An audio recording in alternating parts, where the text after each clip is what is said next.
Hey everyone, welcome. I've just started my live broadcast, and if you will bear with me just a moment, I'm going to see if I can share this with my.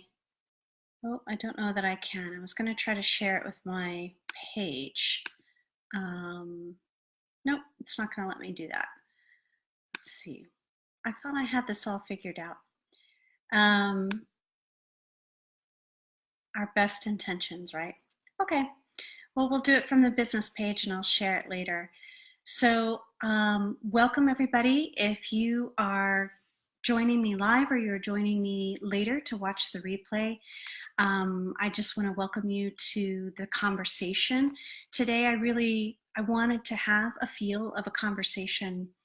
I've done a lot of Facebook Lives where I've had some notes and I've had, kind of topics or key points for a topic, and I've been sort of presenting information from a place of wanting to help you, wanting to give you information.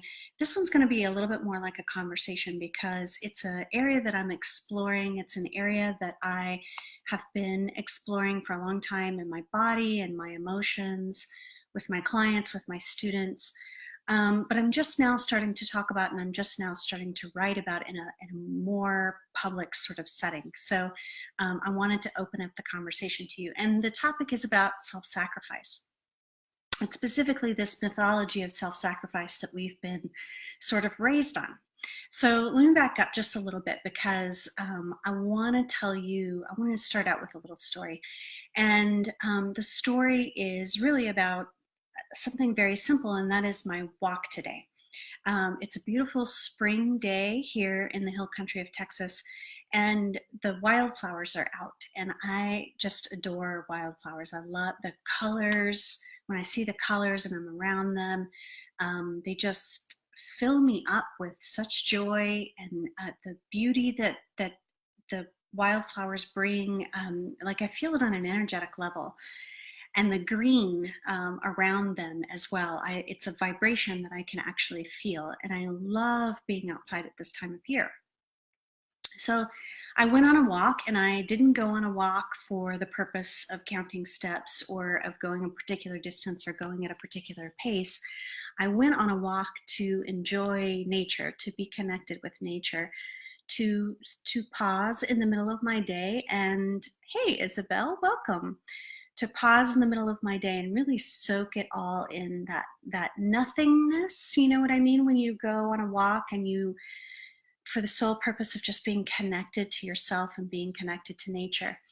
And this is something that I do regularly. I do this on a very regular basis, and there are other practices that I do in addition to the walking, but the walking is very precious to me. And there was a time in my life where I didn't do this. I meant to. I definitely meant to do this. I knew that it was important to me, and it was special to me, and it was precious to me. But the tape in my head kept telling me, as soon as I get this thing finished, I'll go and I'll walk. Or as soon as I get that thing finished, or maybe I can multitask and I can listen to this podcast while I go on my walk, or I can, I can think and problem solve whatever it is that's up for me while I'm on my walk. Or of course, I can walk a certain pace and I can walk a certain distance and I can log that as my exercise for the day. And so walking there was no joy in it when I did it, which was not very often because it came attached to something. It came attached to a doingness, to a chore on my to-do list. Um, so so I'm telling you this story because um, I I didn't take a lot of walks, and I missed a lot of opportunities to go outside and to move my body and to be connected with myself and be connected with nature and to just pause in the doing of my day. And there were a lot of things that I sacrificed. Hey, Elizabeth, welcome.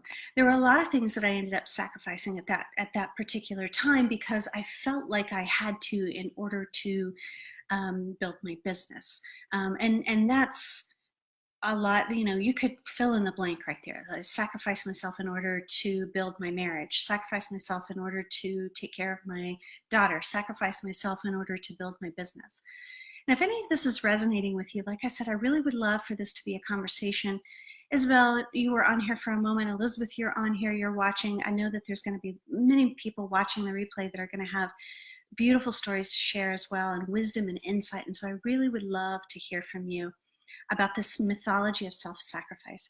Did you go through a period in your life where you also found yourself sacrificing certain parts of yourself for the greater good, for your business, for your marriage, for your role as a parent, for whatever it was? And what was the impact of that? So that's what I want to explore a little further today. All right, so I definitely had a period of time in my life where the one that I'm recalling most recently is building my business. And so I would keep telling myself, as soon as I finish this thing, I'll rest. As soon as I finish this thing, I will go on a walk. I will call my friends and family. I will be creative again. I'll play again. And the problem with that mentality is that as soon as I finish this, when I would get that task done, two more things would pop up in its place. And so, in fact, I never really was finished. I never really was done with that exhaustive to-do list. There was always something to do. And so as a result, I never got to taking care of myself. I never got to the part where I could rest, or I could go on a walk, or I could just enjoy doing nothing.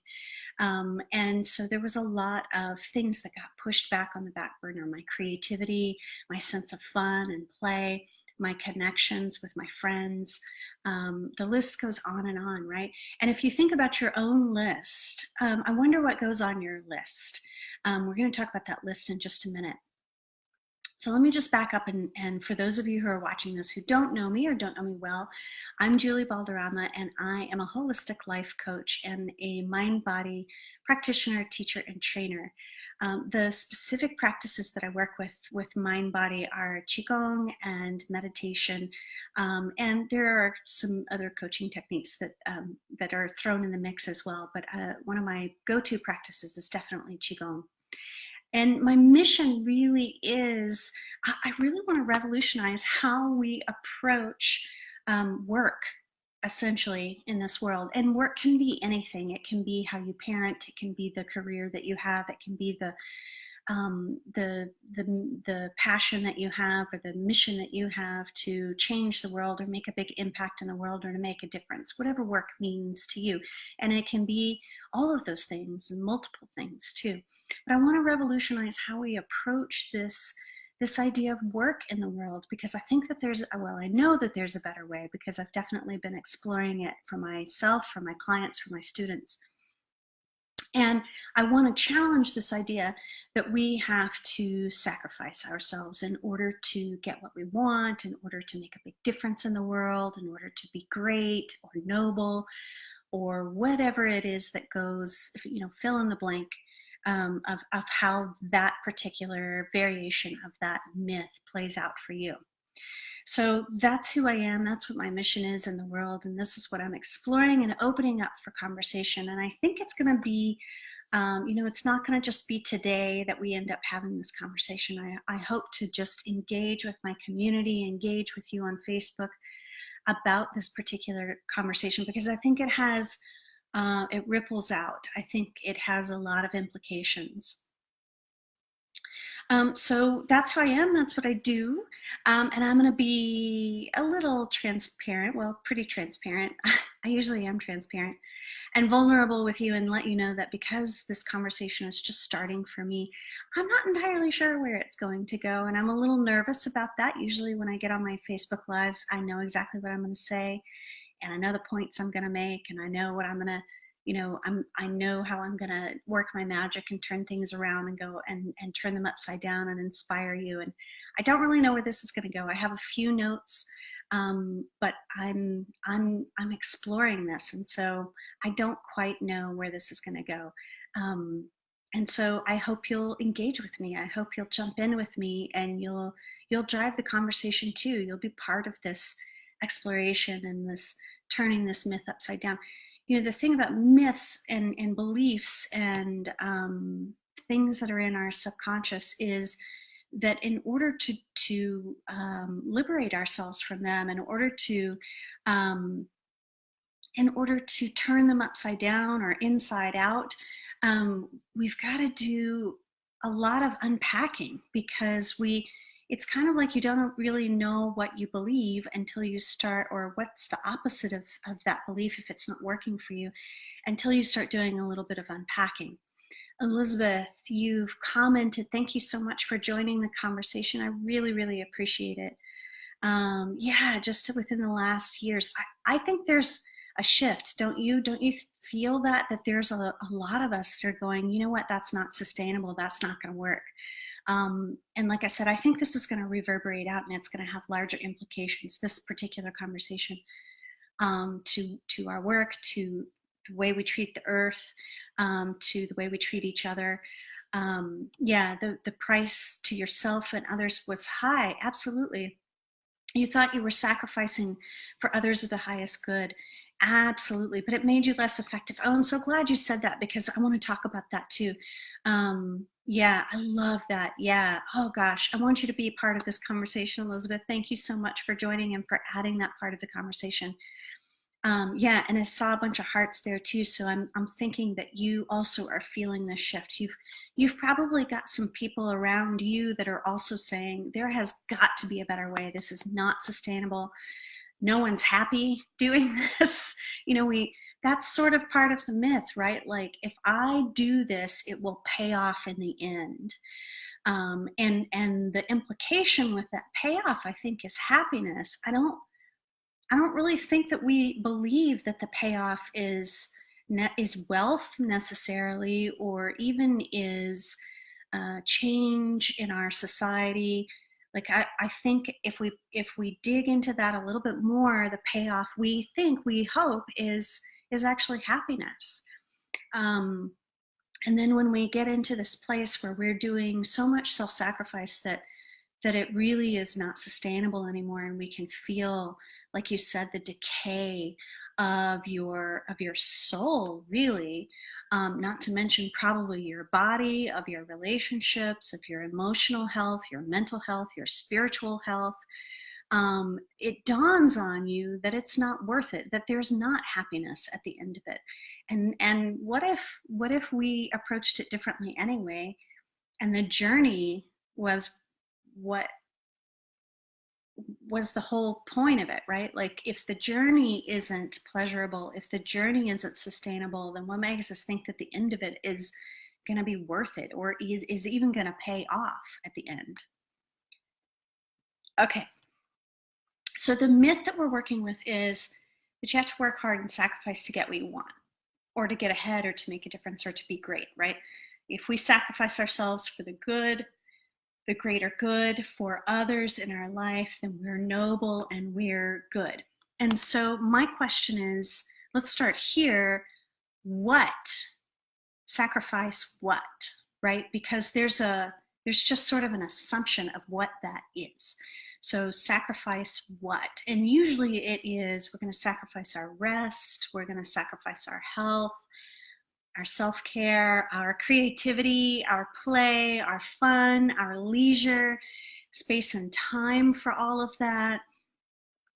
Sacrifice our wants and our needs and our desires, sacrifice our self-expression. If you've got another fill in the blank, just pop that in the comments there. What is it that you think that the implication is for that sacrifice? Sacrifice what? So we've got to sacrifice all of these things that I just named. Those are what come to mind to me. And interestingly enough, from an energetic point of view, all of those things tend to be yin energy. And in the Chinese paradigm, yin energy is the feminine principle. And I think that has further implications as well. That's not something I'm going to cover in this particular Facebook Live, but I am going to definitely cover it, because I think that that's important. The closer we get to Mother's Day, I'm going to start talking about that. The fact that when we talk about sacrificing things in order for the greater good, the thing that we're talking about sacrificing has a lot to do with feminine energy or the feminine principle. It's that list of things that are what we would consider yin energy. So I think that's Corey that's watching. I'm not quite sure if it is. Oh, I gotta keep scrolling in order to see everybody's wonderful comments. I see. Yeah, great. Do have B mentality. Yes, B do have. Absolutely. You hit the nail on the head, Elizabeth. Totally. Yeah. Yeah. Hey, Corey, welcome. Okay, so we've asked that question. Sacrifice what, right? We've got to sacrifice in order to have what we want, to get ahead, to make a difference, to be great, to be noble, to be a good person, whatever it is. Sacrifice what? We've got to sacrifice the feminine. We've got to sacrifice our rest, our self-care, our creativity, our fun, our playfulness, all of those things that are within the feminine principle in order to have what? Money, wealth, success, happy family. What is it that we are hoping to have?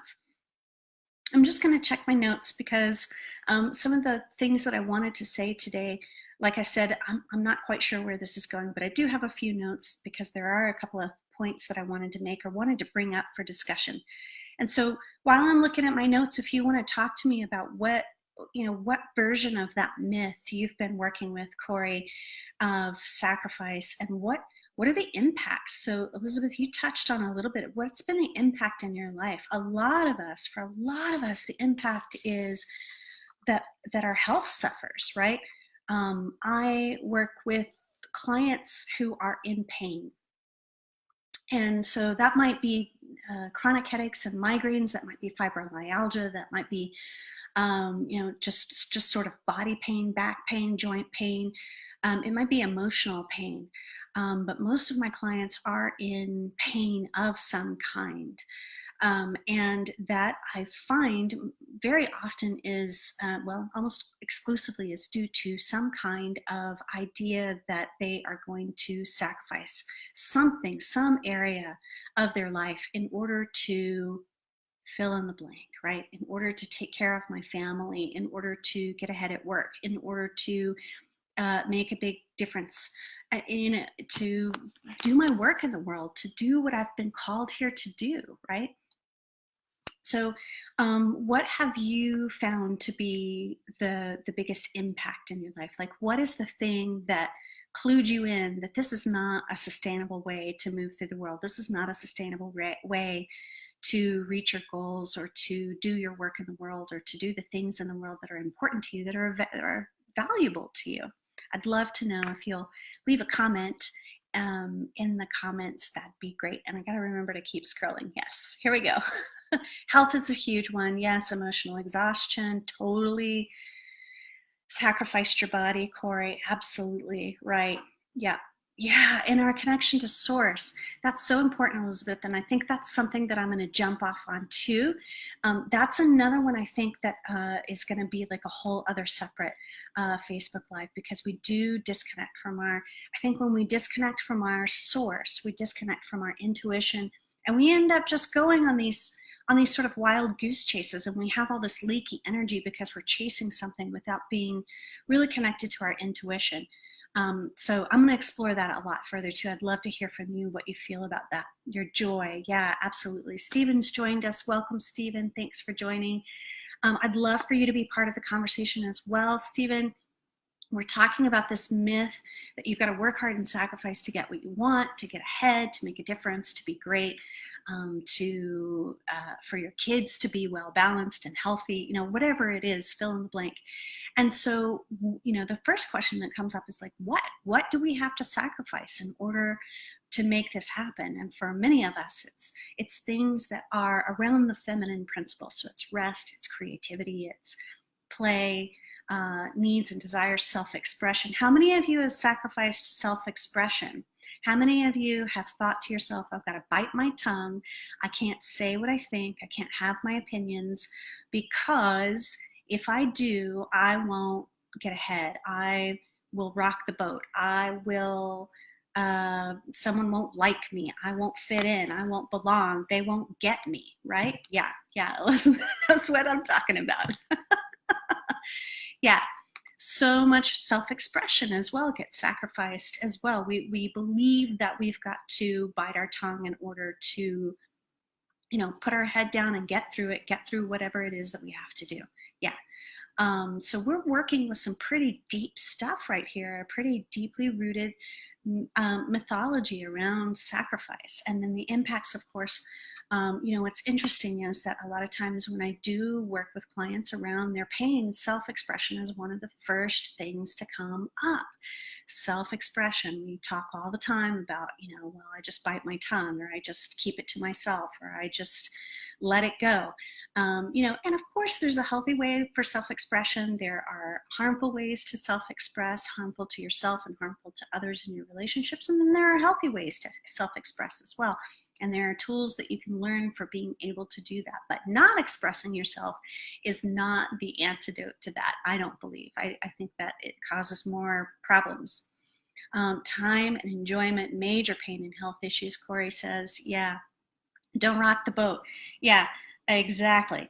Okay, so if we are sacrificing parts of ourselves in order to get ahead and to make a difference and to be great, here's my question. How can we imagine for one moment that we could ever do great things in the world without bringing our whole self to that, right? So we've already established that if we sacrifice ourselves, if we sacrifice parts of ourselves, our rest, our feminine principle, our self-expression, our care of our body, our care of our connection to source, our care of our emotions, how could we imagine that truly we could ever do anything great in this world if we don't bring our whole self to that? So let's flip this mythology on its head for just a moment, and let's imagine for just a moment. I'm going to actually pause right here because here's what's cool. I was doing a little bit of research on the word sacrifice today, and the word sacrifice comes from the Latin, and it actually the root and the fice part of it both come together, and they actually mean to make sacred. Now, when we lose our connection to source and we lose our connection to what is sacred, I can see how this starts to go wonky, right? But what if we make sacred ourselves and bring our whole self to this thing that we want to birth in the world, whether that is our relationship to our kids and how we raise our kids, whether that's the business that we want to build, the community that we want to build, whatever it is. What if you, in your devotion to this thing that you want to create in the world, you brought your whole self to it from a sacred place. You treated yourself as sacred, as the sacred being that you are, and you brought that whole self to your work in the world. Let me know what you think about that. I saw some thumbs ups. I saw some hearts. So I'm hoping this resonates with you, and I really would love to know. Like I said, I want this to be a conversation because this is something that I'm exploring, and I want to explore with you, and I want to explore with other people in my community, because I'm ready to turn this whole self-sacrifice thing from a non-sacred point of view. I'm ready to turn that on its head. How much more could you really do in the world, and without effort, really? So the thing that I've found is that when I actually devote myself to my self-care, and I devote myself to bringing my whole self to whatever it is that I'm doing, I don't have to strive so hard. I don't have to drive so hard. I don't have to push. It's almost as if, all that stuff about the universe having your back and all of those memes that we've read and all of those books that we've read, it's actually true. When we do that, when we devote ourselves to making ourselves sacred and treating ourselves as sacred. I got some hearts. That's feeling really good. I think I'm resonating with you folks, so that's good. Let me know what you think. If you've got anything else to add to the conversation, I would certainly know. I would love to know what it is. I'm going to just peep at my notes real quick. We talked about, what's the antidote to this self-sacrificing mythology, right?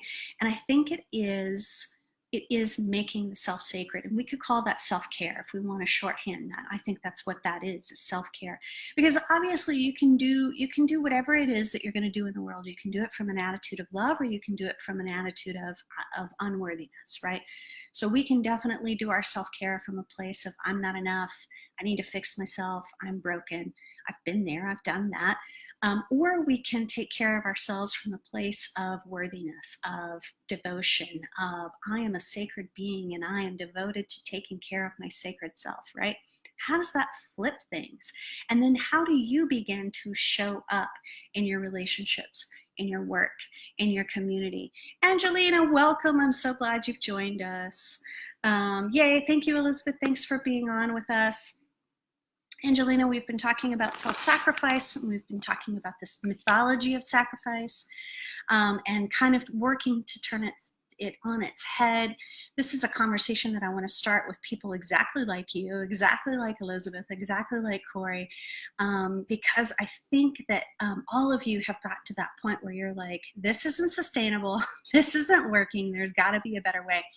And I think the more of us get on board with that and start really voicing that, really expressing that, and having these discussions and being curious about what's the antidote, I think the more we're going to start to revolutionize how we do work in the world, how we show up in the world, how we do our thing in the world. And people are going to benefit from that. I really, like, things are going to change and they're going to shift, and we're going to be the change that we want to see in the world, and we're going to be those leaders, and we're going to be those change makers that are saying, hey, it's important that we actually not only treat ourselves as sacred, but then begin to treat others as sacred as well. I think it's really going to bring about a lot of healing. I'm going to wrap up for today, but I know that this is a really important conversation to have, and so I want to hear from you guys. I want to hear what you think. Yeah, sacred self. I got a woo woo, raise the roof from Angelina. Thank you. I'm going to keep talking about this. So, and I want your comments and your stories and your thoughts and your insights to inform the conversation. So please do leave me a message. You can Facebook message me, private message me if you want to. Leave a comment here. Most of you know how to reach me otherwise, email, text, those sorts of things. But I want to keep having this conversation because I think it's a really important conversation to have. I do have the Thrive Motherload workshop coming up. Mothers are the queens of self-sacrifice, and unfortunately we've got so many messages talking to us about sacrifice, and they can be super, super harmful messages, and really, I think, take a toll on mothers, especially. It takes a toll on all of us, but I think mothers really end up being pretty susceptible to this because, again, of the connection with the feminine principle. But we'll talk about that a little bit closer to Mother's Day. But I wanted to let you know about that workshop. It is coming up, and we will be talking about the mother load of the pain points, I guess you could say, that mothers tend to struggle with, tend to wrestle with. And so a lot of that is like low energy, not feeling rested, pain in the body, of course, body image, lots of body image stuff, anxiety, depression. So we're going to be dealing with that mother load. We can often feel like those are all separate things, but they're not. They're actually, they have quite a lot in common. Self-expression is one. So we'll be talking about that at the workshop, and we'll be not only talking about it, but we'll actually be doing exercises and giving you tools and techniques that you can use in order to help you thrive with your mother load.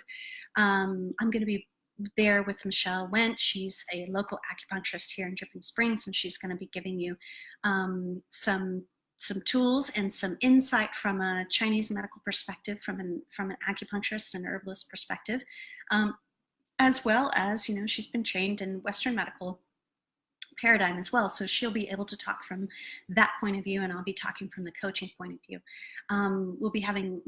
We're going to be doing exercises. We're going to be doing qigong practices. We're going to be doing acupressure on ourselves. It's going to be a great time. The last one that we had for migraines and chronic headaches, it was just amazing. It blew my mind, and I can't wait to do this one as well. If you're interested in working with me one-on-one to explore this way of making a big impact in the world without sacrificing your health, your sanity, or your relationships, I'd love to talk with you about doing that. We've had such amazing success with our clients so far. And I continue to have success with my clients that I work with in eliminating pain from the body and getting into this place where we really are treating ourselves as sacred, doing sacred self-care in all aspects of our life. So that's work, that's health, that's spirituality, that's our relationships, all of that. Shift does happen, and I love it when shift happens. Yeah, absolutely. Thank you, Corey. All right, so if you're interested in working with me one-on-one, or you want to talk with me about that, you can definitely drop a comment in the comments section. You can get in touch with me through Facebook as well. You can private message me, and I'll leave a link for my calendar in the comments as well, so you can sign up that way. Thank you so much for watching, for everybody that was on live and who commented and shared and was part of the conversation, and for those of you that will be watching the replay with your comments and your insights and your sharing your stories, all of that. It's an important part of the conversation, and I want to keep it going. So please do keep an eye out. I'll be back with Facebook Lives. I haven't quite determined a schedule yet, but I want to be more scheduled about it. But right now, we're just going with imperfect action and doing what we can when we can. All right, thank you so much for joining. I appreciate you being here. I appreciate you being part of the conversation. And here's to treating yourself like the sacred being that you are. Goodbye, loves.